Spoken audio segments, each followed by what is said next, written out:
Brian, great to see you today. Thanks for joining me.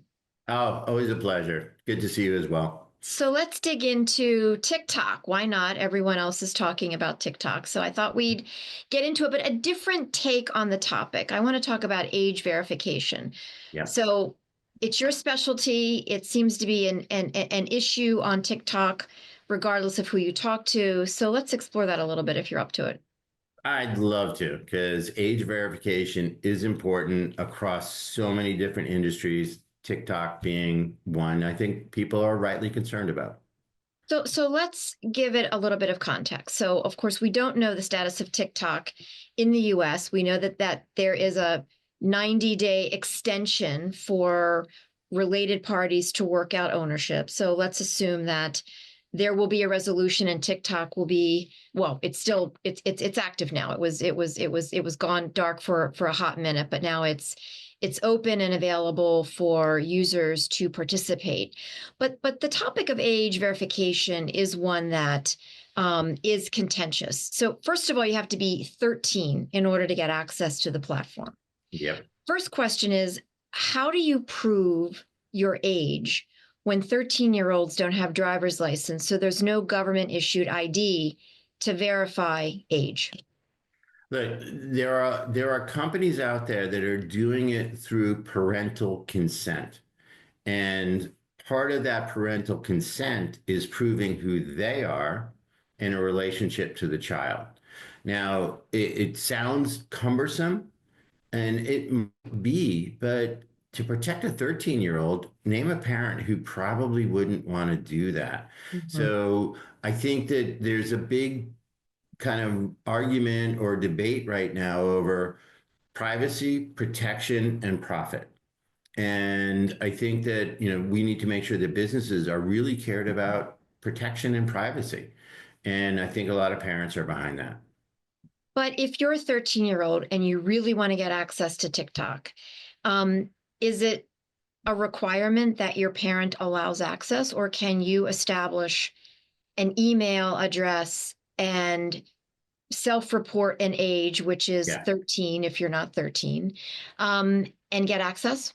Yeah, currently there's not enough protection about that. I Mhm. mean, you name so many websites, whether it's TikTok, whether it is a website for a gun manufacturer, alcohol, pornography. So many of them just say, "Are you 18 or over or 13 and over? Right. Click this button." There is no proof. So the same way that we make you prove who you are when you're getting credit, when you're doing anything else, if we really want to protect our youth, we need to make sure that we know who they are.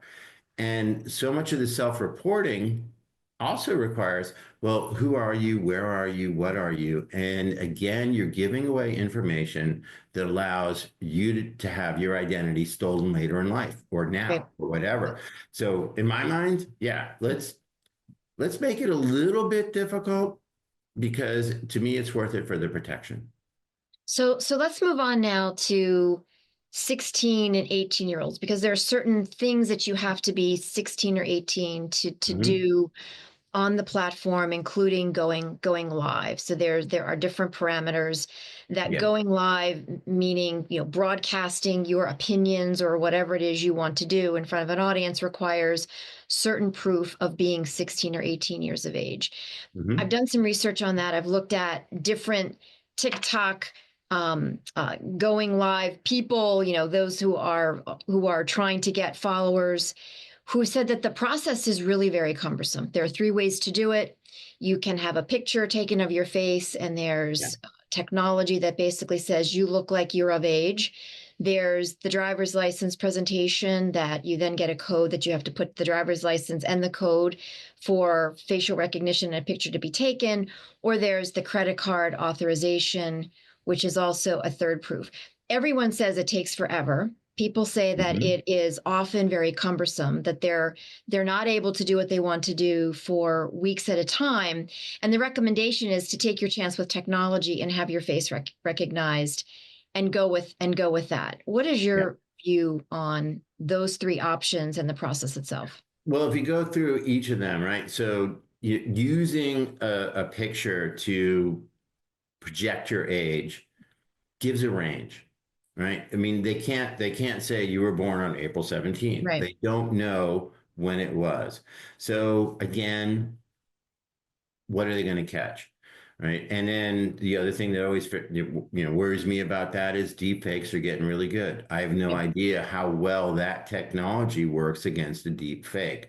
I mean, I know there's good technology to detect them, maybe, but then what do you do? Right. And because it's not perfect. So is it really the age? And then what's the range? And then, okay, well, if it's 21, 18, 16, 13, whatever is required, if you have a 2 year age range, then you know that you're going to let a bunch of people through. Mhm. The driver's license and the photo and everything only works if you're really good at detecting a fake license, right? And a lot of that always still requires a photo of the license to compare to a template. And I'm going to tell you, and I always do this, and you've seen me, I have tons and Your tons of card tricks. that pass the templates, right?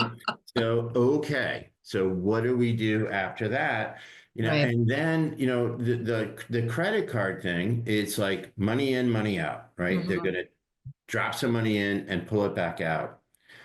And how often do we all look at that deep into our credit card bills? I mean, okay, so somebody's going to steal my identity and realize, hey, Right. Brian doesn't look. But, if I a dollar in, dollar out, I'm not going to notice. And it's Right. all time consuming, as you said. And no matter what the product is that we are trying to make sure that kids don't get access to, you need instant, right? Mhm. And if it's 3 minutes, 30 minutes, 3 days, no matter what it is. No, that doesn't work in e-commerce. It Mhm. has to be instantaneous and it has to be highly, highly accurate. Otherwise, you're kind of annoying half your client base or more, and you're losing good customers for whatever it is, Mhm. and you're letting kids in who probably shouldn't be allowed.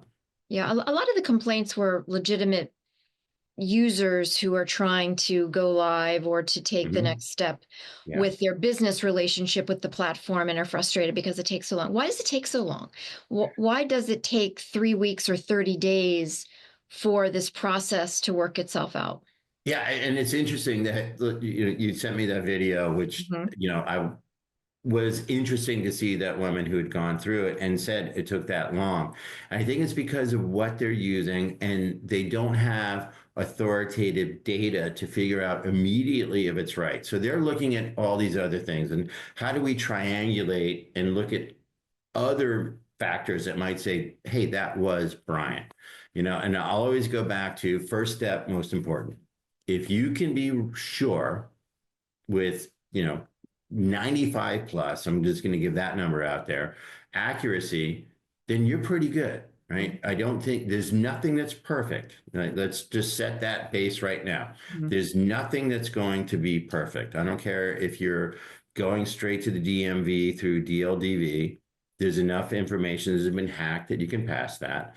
Um, Looking at a photo of a license, not going to work. So find the one that is the most accurate and then run with it. Because at least then you can say, I did the best that I could. Mhm. And we know the shortcomings with a lot of things that are out there.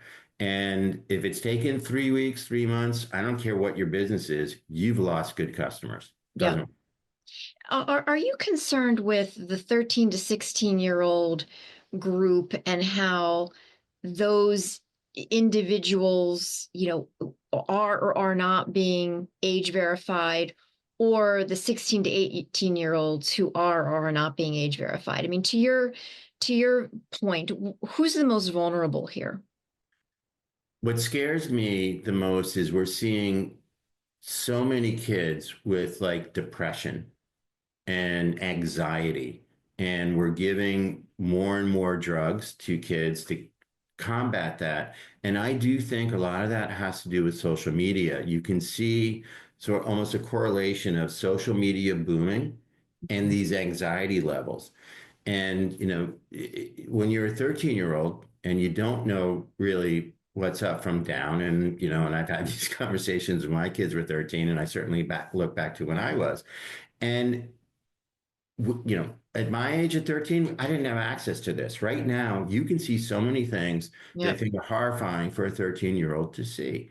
Hmm. And protecting them, I think, is really important because it can set you on the right or the wrong path. So I Hmm. think there's sort of different age blocks that we probably should have. Maybe 13 and 16 and 18 and 21 are different age groups. I know that we've changed that over time. When I was 18, it was legal to drink, right? And then they moved it to 21. Was that right or wrong? I don't know. But we've done that as a society to say we need to protect people at Hmm. different ages from different things. And I don't think, 20, 30 years ago, we were thinking about what the internet meant and what it gave kids access to. And I think we need to think hard about that now and protect them. The interesting thing is, there are so many people who have followers who express opinions and points of view that are not necessarily accurate. I mean, and the platform isn't Mhm. responsible for that because it's a, creator driven platform and there are Section 230 laws that don't make them responsible for what's being Yeah. presented on the platform. But when you're 13 and 14 and 15 and 16, you don't really have the ability to discern, to your point, what's up from down. And so I do think that parents want the ability to Yeah. control what their kids have access to.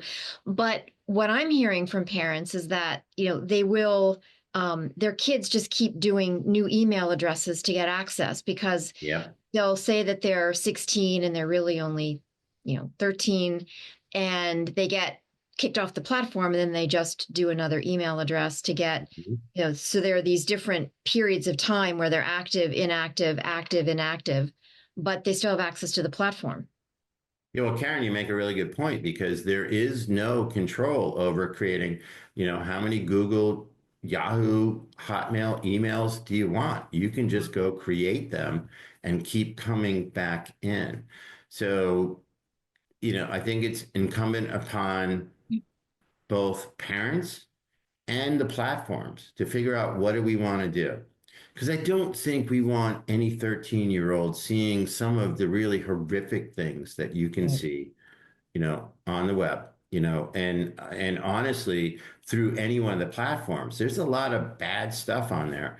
So I think, they're beginning to realize the platforms, we need to regulate this. Parents need to know that there's ways that they can do this.